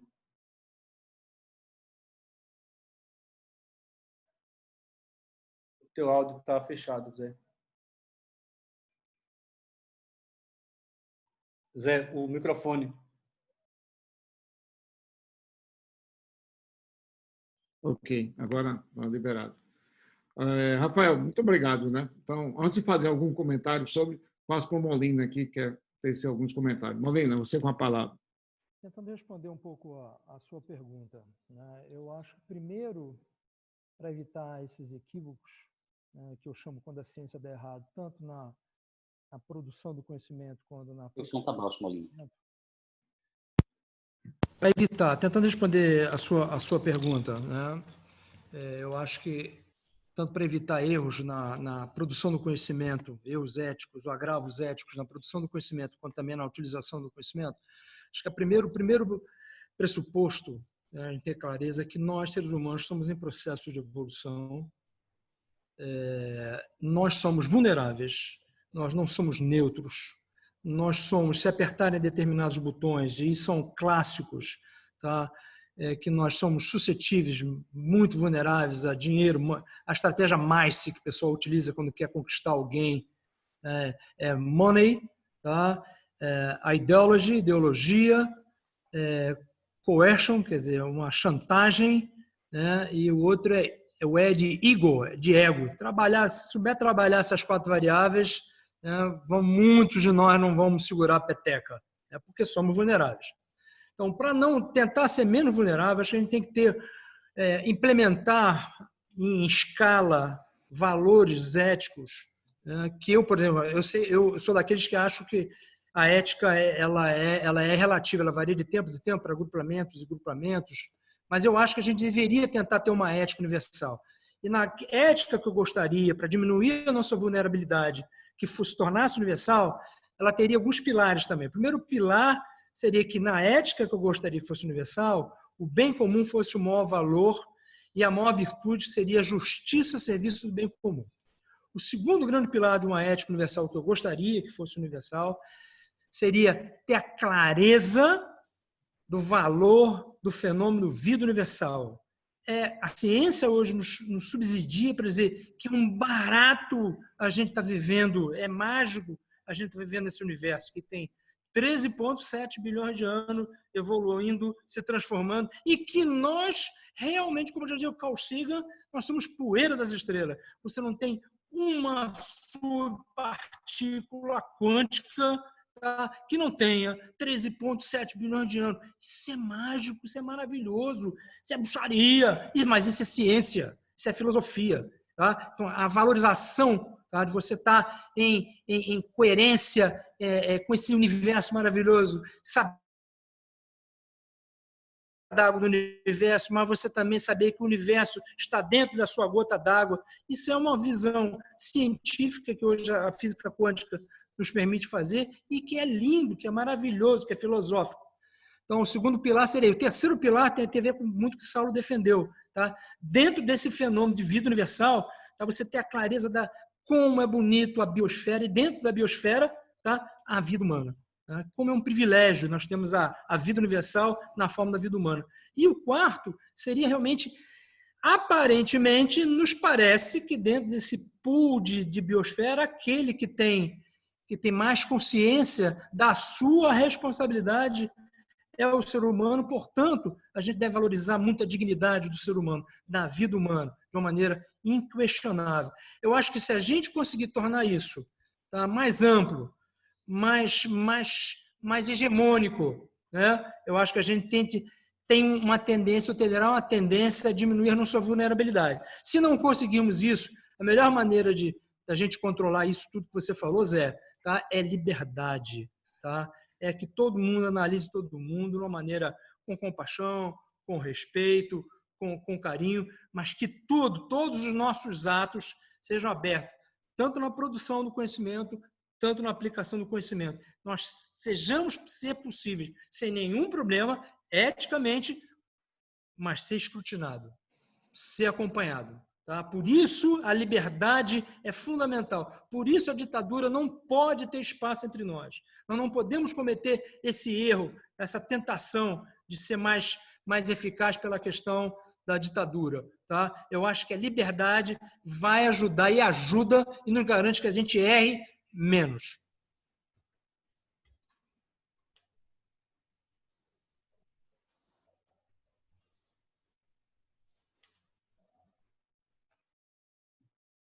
Zé, está sem áudio. Então, voltou. Alina, excelente. É isso mesmo.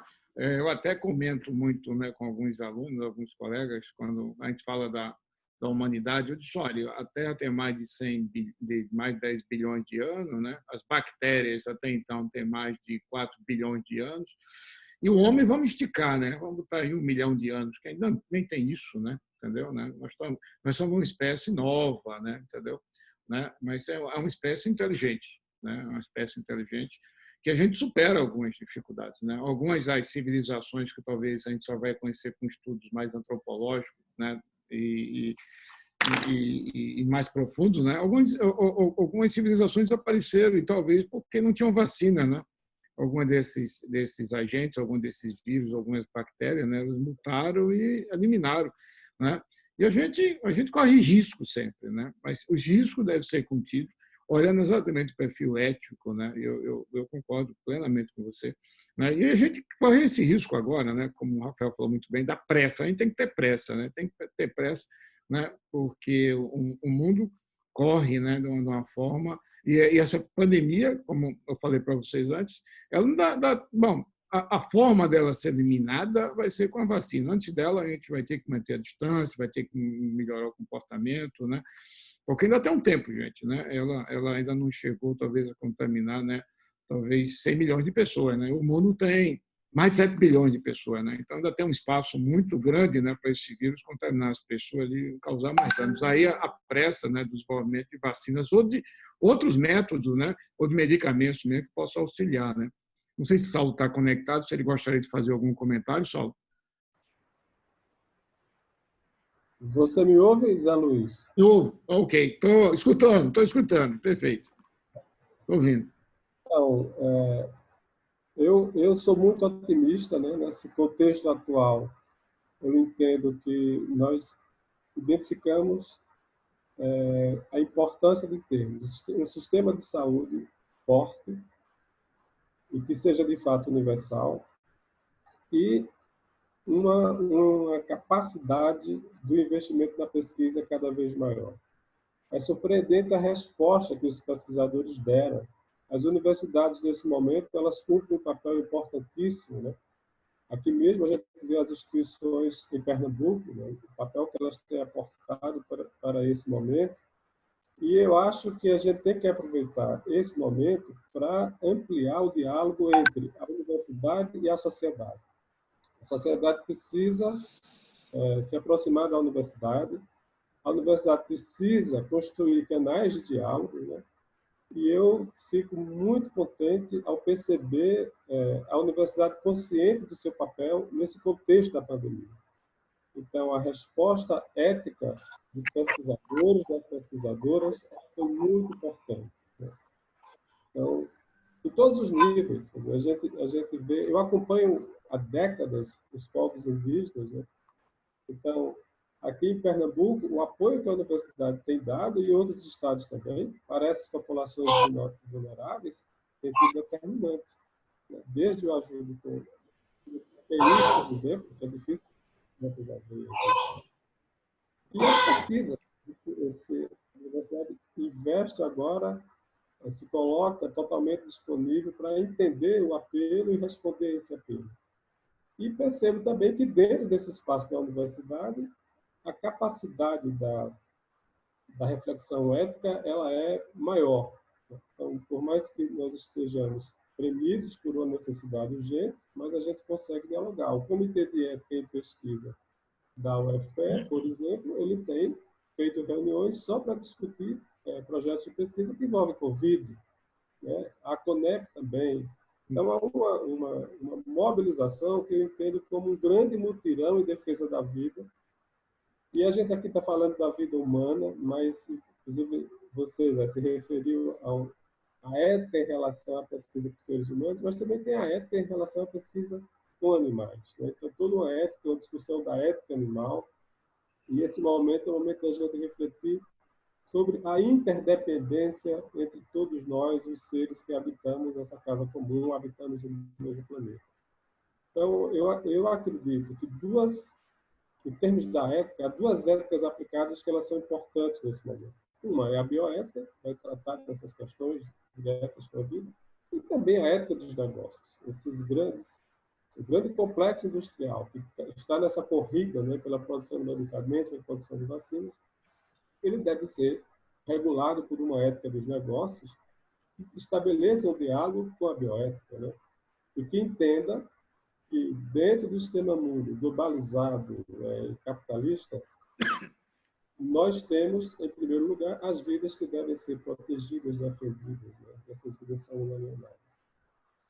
É, portanto, assim que eu vejo esse debate nosso aqui como um debate bastante promissor, né? Porque a partir do momento em que pessoas, esse grupo, né, cada uma que se dispôs, nesse momento, fazer uma aproximação com esse tema, nós somos representantes da humanidade.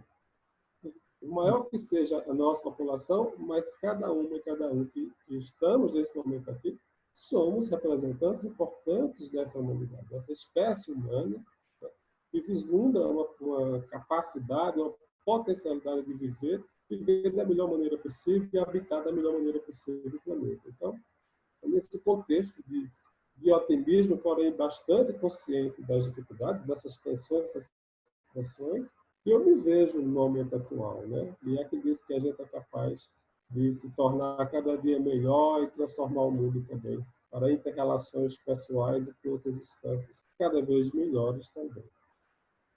Excelente, Saulo, excelente mesmo tua observação, concordo plenamente.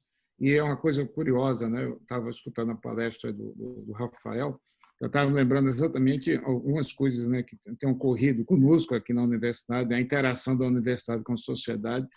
E alguns sistemas estavam até devagar, eles ficaram mais, eu diria, mais acesos, né?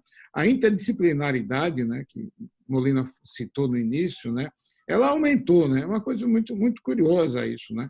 Então, a gente aqui no LICA, a gente vinha trabalhando, né, esporadicamente com o pessoal de engenharia, né, com o pessoal, né, de informática, né, em áreas um pouco diferentes, né, da imunopatologia, mas com o surgimento dessa pandemia no início desse ano, muitos grupos se associaram, né, de uma forma espontânea, né? Então, a gente hoje tem trabalhado com o pessoal de física, tem o pessoal de matemática, pessoal de epidemiologia, continua com o pessoal de engenharia. Algumas empresas nacionais e internacionais chegaram junto, né? E ontem eu estava comentando com as pessoas aqui no LICA, eu estou no LICA, não estou nem em casa, né?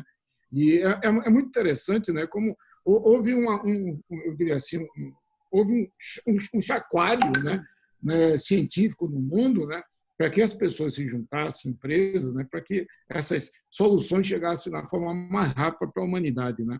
E isso eu vejo, viu, Saulo, com muito otimismo, né, como a nossa universidade, né, não só a federal, né, mas a própria UPE, né, e outras universidades do nosso estado, tem se mobilizado, né, com grupos tanto nacionais e internacionais para tentar, né, colocar uma pontinha, né, de ajuda, né, como o Rafael falou muito bem, né, em relação a gente trabalhar junto com essas empresas e outras universidades do mundo para desenvolver uma vacina universal, né?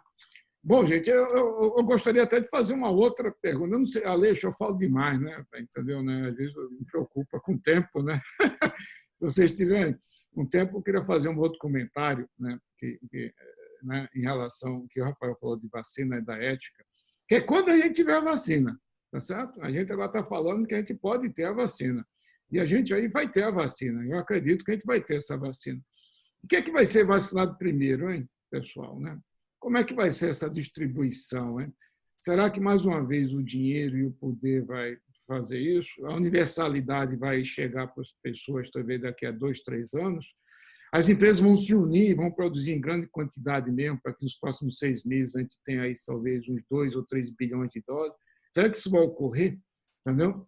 Ou talvez essa movimentação que todos, o acadêmico, a indústria, os governos estão fazendo, é mais para descobrir. Descobriu, agora é minha, e aí eu não passo para esse, eu não passo para outro. O que é que vocês acham? Quando a gente tiver a vacina na mão, ou as vacinas, né? É melhor dizendo assim, como é que vai conseguir, né, um mundo caminhar com essa tecnologia na mão? Como é que o poder vai... Aleixo, eu prometo que é o último comentário que eu faço, né? Senão o pessoal não almoça daqui a pouco. Né?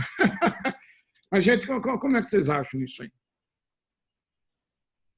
Bom, quem vai ser o primeiro? Posso falar também, mas posso aguardar. É. Vamos seguir o mesmo caminho. Rafael, você começa. Vamos lá. Olha, conhecendo o histórico da raça humana, eu acho que vai ser uma guerra, né? Essa corrida, inclusive entre países também, né? Vai ter países que vão receber primeiro do que outros. Mas eu acho assim, o certo, né? O racional seria vacinar primeiro os grupos de risco, né? As pessoas mais idosas, as pessoas com comorbidade, que são as pessoas que estão mais suscetíveis ao vírus, né? É o correto, né? Eu acho que duas iniciativas brasileiras foram importantes, que não partiu do governo federal, mas partiu de órgãos de pesquisas. Uma foi da Fiocruz, que é licenciada a vacina de Oxford, que isso nos dá direito à produção local. Então, eu acho que o Brasil não fica em segundo plano se essa vacina for para frente. E a outra do Butantan, que está testando a vacina da Sinovac chinesa e que também vai ter direito de produção. Então, eu acho que o Brasil saiu na frente, assim, não foi do governo federal, mas foi da instituição de pesquisa, em relação a garantir a produção, caso uma dessas funcione, no território nacional. Eu acho que a gente tem uma vantagem muito grande, porque a gente só fala mal do Brasil, mas vamos falar bem também. Né? A gente tem um sistema de saúde único, poucos países têm, e temos um dos maiores programas de imunização do mundo. Então, uma vez essa vacina estando disponível, para ela ser distribuída para a população, vai ser uma coisa muito rápida, porque esse fluxo já existe, já funciona bem. Apesar dos apesares, funciona no Brasil. Então, se existir um mínimo de ética, vão ser as populações de risco. E a distribuição, eu acho que esse aí é uma coisa muito trivial de ser feita, considerando a força do SUS e do Programa Nacional de Imunização. Excelente, Rafael. Molina, queres comentar? Eu acho que o caminho já começou exatamente pela sua provocação. Eu acho que ela é extremamente pertinente, necessária, urgente, para que a gente tenha um pensamento hegemônico. Ele não vai surgir de uma hora para outra, precisa dessa discussão, precisa desse tempo de reflexão, para ver como é que a gente vai conseguir resistir a essas pressões que são humanas, demasiado humanas, fazem parte dessas forças todas que existem dentro da sociedade da sociedade humana, e a gente tem que tornar uma visão hegemônica de quem deve ser a prioridade, tá? E ter acesso a essas vacinas. Eu acho que o debate, fazer o que você fez, essa provocação que você fez, é intensificar essa provocação, já que, como o Rafael coloca, já começamos a ver muito forte luz no final do túnel, tá, em relação a uma possível uma vacina efetiva, com um bom custo-benefício. Nós temos que agora colocar essa discussão, apressar essa discussão. Quem é que serão os grupos, os países, e dentro dos países, as populações que terão prioridade de acesso a esse resultado? Só vamos fazer isso se a gente discutir. Se a gente não discutir, as forças, tá, poderosas podem fazer critérios que não atendam aos interesses, que eu acho que sejam os interesses da melhor ética, pensando naquela linha que eu coloquei, tá, anteriormente. Excelente, Paulinho. Saulo, você queria fazer algum comentário? Eu entendo que é importante a mobilização da sociedade nacional e internacional. A gente viu agora essas discussões em relação ao racismo, que estouraram ali situações inaceitáveis nos Estados Unidos e, de repente, em vários países do mundo se começou a discutir. Então, a gente não pode reproduzir as relações de racismo no acesso à vacina, né? Ou no acesso à saúde em geral. Então, eu acredito na mobilização da sociedade, e aí as universidades e associações cumprem um papel importante, né? Como esse que está sendo feito agora, esse debate, um debate importante, mas também os organismos internacionais. Eu penso que a própria OMS e a ONU já deveria começar a pautar. Nós temos instrumentos internacionais, né? E esses instrumentos eles já indicam, né, para uma discussão na perspectiva da equidade no acesso, em vários níveis. E eu espero que esse debate ele ocupe, né, um lugar nesses organismos internacionais e que a gente, de fato, consciente disso que Rafael já destacou, a gente comece nos nossos lugares, onde a gente tem possibilidade de promover uma discussão, a ficar atuante, né, e esperando que, de fato, os grupos de risco, os mais vulneráveis, eles sejam os primeiros a ser atendidos. Muito obrigado. Muito obrigado. Gente, para mim é um momento muito feliz, apesar de estar discutindo um tema um pouco triste, né, para a humanidade, mas me deixa mais otimista do que, né, eu diria que meu gene, né, eu tenho um genoma que ele é otimismo por natureza, né, eu diria que aumentou o número de cópias, viu, Rafael, do genoma do otimismo, quando eu participo, né, nessa reunião da academia, viu, Aleixo? Realmente fico muito feliz. Como o Molina falou, a gente está começando, né, uma discussão, a gente tem poder, a gente pode intervir, a gente pode melhorar a qualidade de vida do povo, né? É isso que a gente está fazendo, né? Eu fico muito feliz, né, quando vejo a participação de todos vocês, né? E agradeço muito, viu, Aleixo, Leda, pelo convite, né? O Alex aí no background, né? Entendeu? Em me chamar, né, para coordenar essa mesa, né? A mesa virtual, né? Mas fico extremamente feliz. Eu só queria agradecer e passo a palavra para o nosso presidente, José Aleixo. Aleixo, muito obrigado por essa grande oportunidade, né? Me fez usar gravata, fazia tempo, viu, Molina, que eu não usava gravata. Essa homenagem a usar uma gravata aí.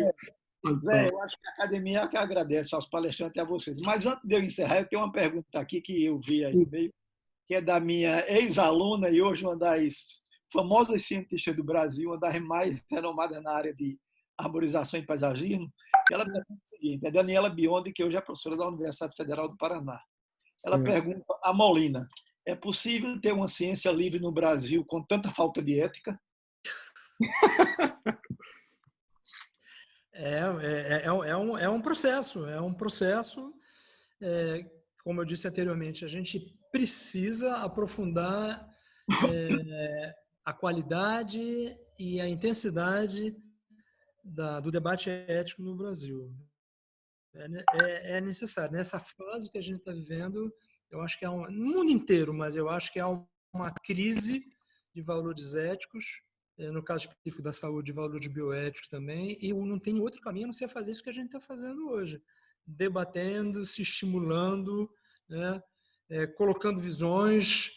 Na minha visão particular, como eu entendo que tudo é dinâmico, né? Tudo está sempre mudando, mas também acho que existem pontos de mutação, saltos quânticos, e só se chega a um salto quântico para modificar o nível ético nas pesquisas se a gente discutir mais, conversar mais, fazer mais trabalho sobre essa temática, como foi feito hoje, né, nessa ideia espetacular de Leda, de Aleixo, de Alex e Tadeu. Tá? Eu acho que isso tem que ser feito mais, tá? De uma maneira mais dinâmica, mas a gente tem que realmente, se a gente não conversar, se a gente não refletir, se a gente ficar nesse dia a dia louco da gente, tá? Que não para pensar, que não para ouvir um Saulo, não para ouvir um Zé Luís, não para ouvir um Rafael.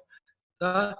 Se a gente não tiver um tempo para discutir ética, discutir quem sou eu, de onde vim, para onde vou, o que estou fazendo aqui, será que realmente 13,7 bilhões de anos de evolução para chegar a essa forma de ser humano e a vida é produzir, produzir, produzir, comer e descomer, beber e desbeber, acordar e dormir e namorar de vez em quando, é só isso?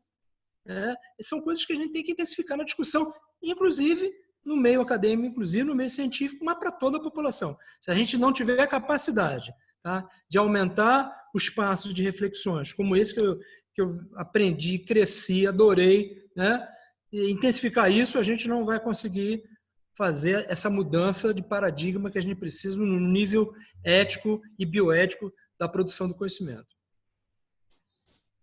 Obrigado. Leda, por favor, Leda. Alex, por favor, abre o microfone de Leda. Leda, um momentinho que Alex vai abrir teu microfone. Leda Regis é uma das quem coordenou esse evento, e Leda é uma cientista famosa na área de trabalhar na Fiocruz. Alex, por favor, abre o microfone de Leda. Aberto. Ela pode abrir. Pode abrir, Leda. Leda, abre o microfone. Ele autoriza, tá certo. Uma enorme gratidão a Molina, Saulo, Rafael, Zé Luís, que trouxeram uma contribuição importantíssima. Eu não imaginava que ia ser tão importante juntar essa parte técnica e científica com a discussão ética. Isso realmente, e eu acho que é papel das academias de ciência e de toda a associação nessa área, de puxar e estimular essa discussão, porque ela é realmente necessária. Na hora de, como Molina lembrou, não é, de se discutir como é que vão ser as prioridades para a vacina, essa discussão precisa ser espalhada, e é papel das instituições fazer isso, né, pela população, porque vai precisar de pressão política, não é, larga escala também. Muito obrigada mais uma vez, obrigada.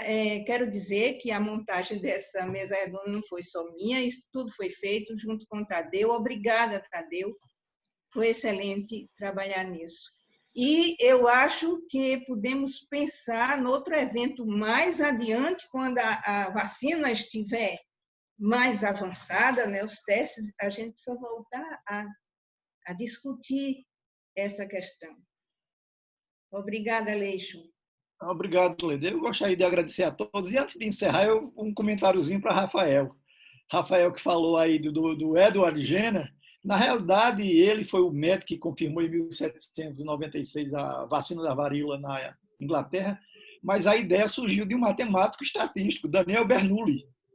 Por volta de 1750, ele trabalhando como modelo matemático, Rafael, ele achou que se imunizasse, se fizesse a imunização de crianças recém-nascidos, nós iríamos ter uma população resistente à varíola. Então, é a medicina com a matemática. Inclusive, a modelagem matemática, que na realidade é modelagem estocástica, estatística, porque os modelos matemáticos trabalham diretamente com fenômenos determinísticos, sem erros.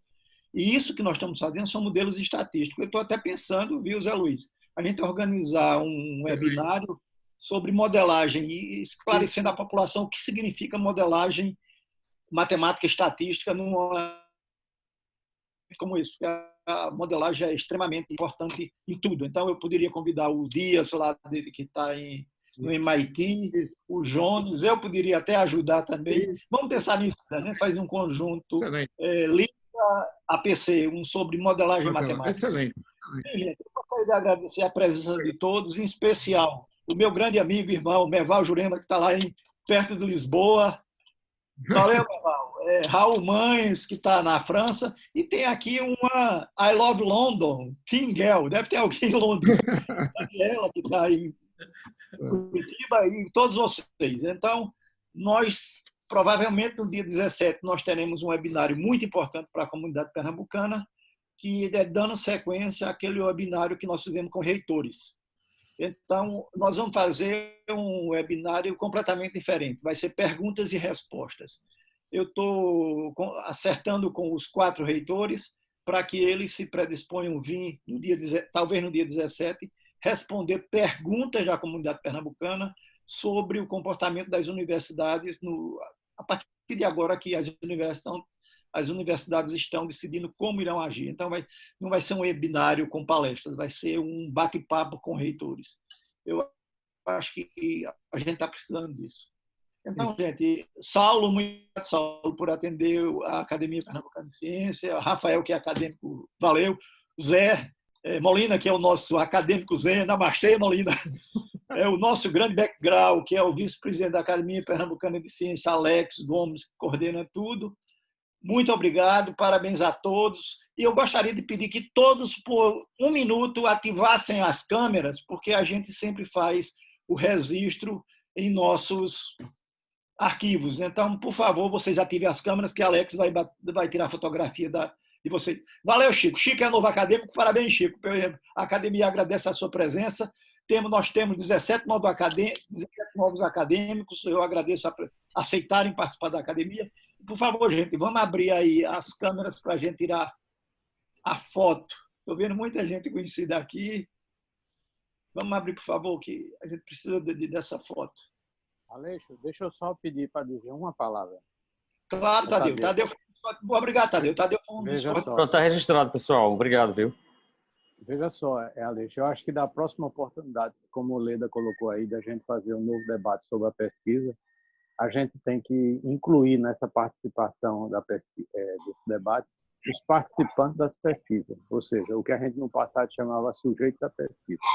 Porque sem ele não existe pesquisa. E a gente não coloca essas pessoas para serem ouvidas pela sociedade e por nós também.